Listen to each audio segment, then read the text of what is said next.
नाशिक लोकसभा मतदारसंघात शिवसेना शिंदे गटाच्या प्रचारात अद्याप सुसूत्रता आली नसल्याच्या तक्रारी येत असल्याने सहकारी पक्षांना प्रचारात सामील करून घेण्यासाठी मुख्यमंत्र्यांची धावपळ सुरू आहे।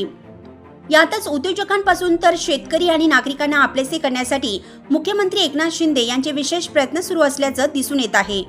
नाशिक लोकसभा मतदारसंघातील खुद्द मुख्यमंत्री एकनाथ शिंदे हेमंत गोडसे यांच्या प्रचाराच्या मैदानात उतरले आहेत।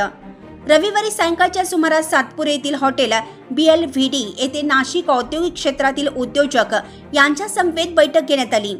सर्वप्रथम सर्व उद्योजकांच्या वतीने मुख्यमंत्री एकनाथ शिंदे यांचा सत्कार करून कार्यक्रमाची सुरुवात करण्यात आली। यावेळी निमाचे अध्यक्ष धनंजय बेळे यांनी प्रास्ताविक केलं। नाशिकच्या उद्योजक विकासाच्या दृष्टीने आजही बैठक घेतली आहे। देशात इंडस्ट्रीज फ्रेंडली सरकार म्हणून ओळख निर्माण केली आहे। दासोमध्ये एकूण 1,37,000 रुपयांची गुंतवणूक करार केले होते, त्यापैकी मोठ्या प्रमाणावर उद्योग उभारले जात आहेत। सरकार उद्योगाबाबत सकारात्मक असल्याने जगभरातील उद्योग येऊ पाहत आहेत। नाशिकमध्ये 16,000 छोटे मोठे उद्योग स्थापन झाले आहेत, त्यामुळे लाखो रोजगारही वाढले आहेत। त्यासाठी सर्व सुविधा उपलब्ध करून देण्याचा प्रयत्न केला जात आहे। त्यासाठी उद्योजकांच्या समस्या प्राधान्याने सोडवण्यासाठीचे आदेश यंत्रणेने दिले आहेत। कोणी नाहक त्रास देत असेल तर त्यांचाही बंदोबस्त करण्याच्या सूचना दिल्या आहेत। जगभरात पंतप्रधान नरेंद्र मोदी यांच्यामुळे उद्योग क्षेत्राला गती मिळाली। देशाची अर्थव्यवस्थाही नंबर 1 वर आणण्यासाठी प्रयत्न केला जात आहे। त्यात सर्वांचा सहभाग घेण्याचे आवाहन यावेळी मुख्यमंत्री एकनाथ शिंदे यांनी केले। दरम्यान नाशिकच्या कायमस्वरूपाचे प्रदर्शन केंद्राची व ग्रामीण भागातील उद्योगाला ॲम्ब्युलन्स व फायर स्टेशन उभारण्याबाबत अंमलबजावणी करण्याच्या सूचना उद्योग मंत्री उदय सामंत यांना मुख्यमंत्री यांनी यावेळी दिले। यावेळी या बैठकीस नाशिक जिल्ह्यातील उद्योजक मोठ्या संख्येने उपस्थित होते।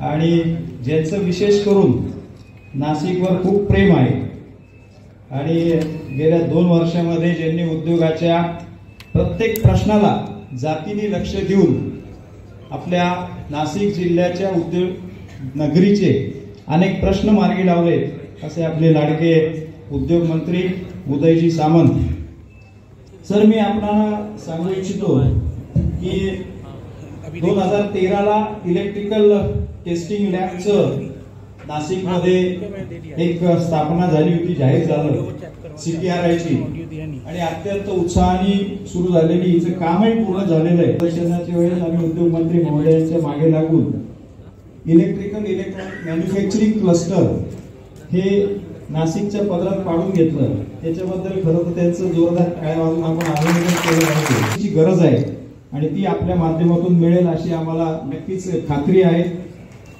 कायमस्वरूपी प्रदर्शन हा गेल्या अनेक वर्षापासूनचा प्रलंबित असलेला आमचा प्रश्न उद्योग मंत्र्यांनी अतिशय सुविधा आचारसंहितेनंतर होईल आणि त्या भूमिपूजनाला आपण शिंदे साहेबांना या ठिकाणी बोलू, हा तुमच्या सगळ्यांच्या वतीने मी शिंदे साहेबांना सांगून देतो। आणि म्हणून आपले जे काही प्रश्न आहेत ते आम्ही नक्की मार्गी लावू।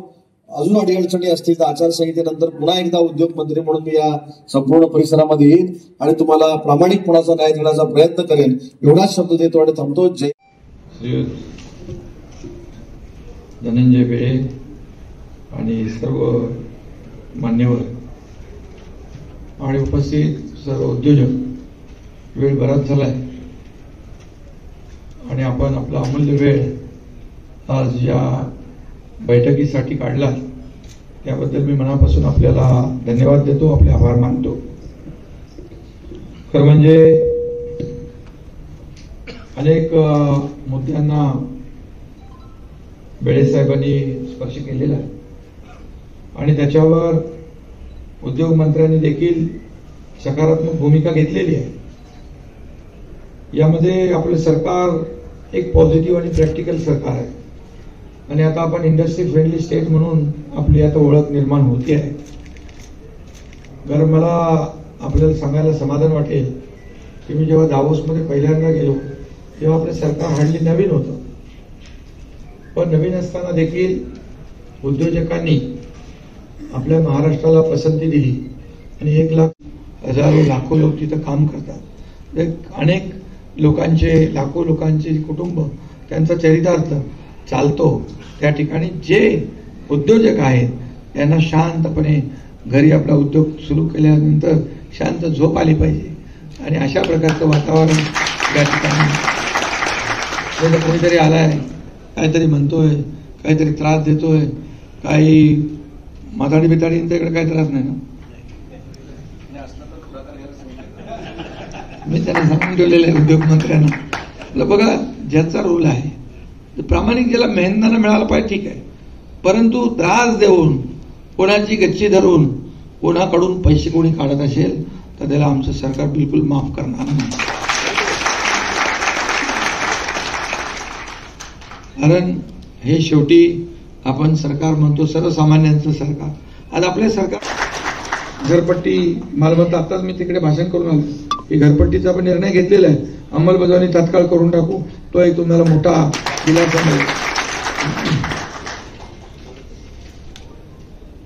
आणि ग्रामीण भागातील उद्योजकांसाठी अँब्युलन्स आणि फायर स्टेशन, तुम्ही मगाशी म्हणाले भूमिपूजन नाही, उद्घाटनाला मी आहे. तुम्ही भूमिपूजन करा, काम करा, कंप्लीट उद्घाटनाला मला. घनकचरा व्यवस्थापन जो आहे हा अतिशय महत्वाचा विषय आहे आणि याला आपल्याला ग्रामविकासमधून किंबहुना आपले डीपीडीसी आहे. मी कलेक्टरना काय सांगितलं, ग्रामपंचायती आहे त्यांची ताकद कमी आहे, त्यामुळे तुम्हाला हे कचरा त्यांचा उचलायचा असेल, व्यवस्थापन करायचं असेल, त्याच्यावर प्रक्रिया करायची असेल तर ग्रामपंचायतीवर अवलंबून राहता येणार नाही. आणि म्हणून मी आपल्या शासन स्तरावरून याचा मार्ग काढू आपण आणि नक्की जी इंडस्ट्री पण काळजी घ्या, काय काय करा. आणि म्हणजे 10 दिवस अजून आपल्या काढायचे ना भाषण करायची.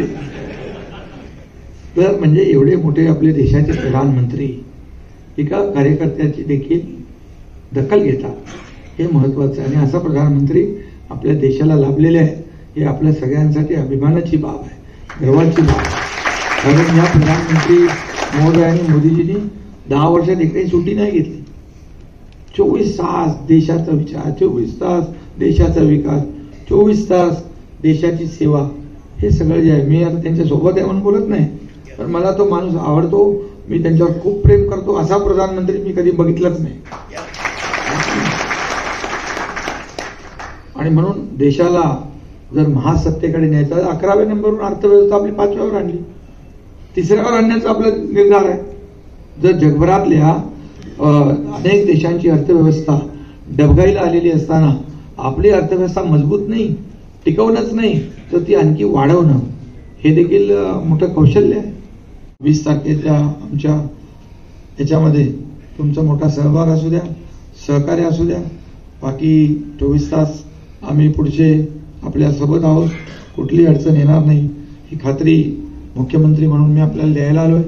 एवढीच विनंती करतो आणि आपल्या सगळ्यांना मनापासून धन्यवाद देतो.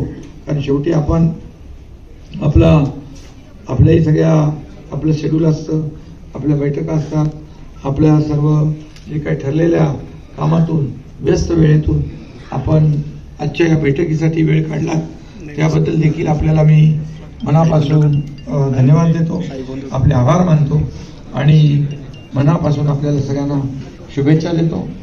आणि हेमंत गोडसेंच्या वतीने मी आपल्याला स्टार 24 फास्ट न्यूजसाठी सिद्धार्थ लोखंडे, नाशिक.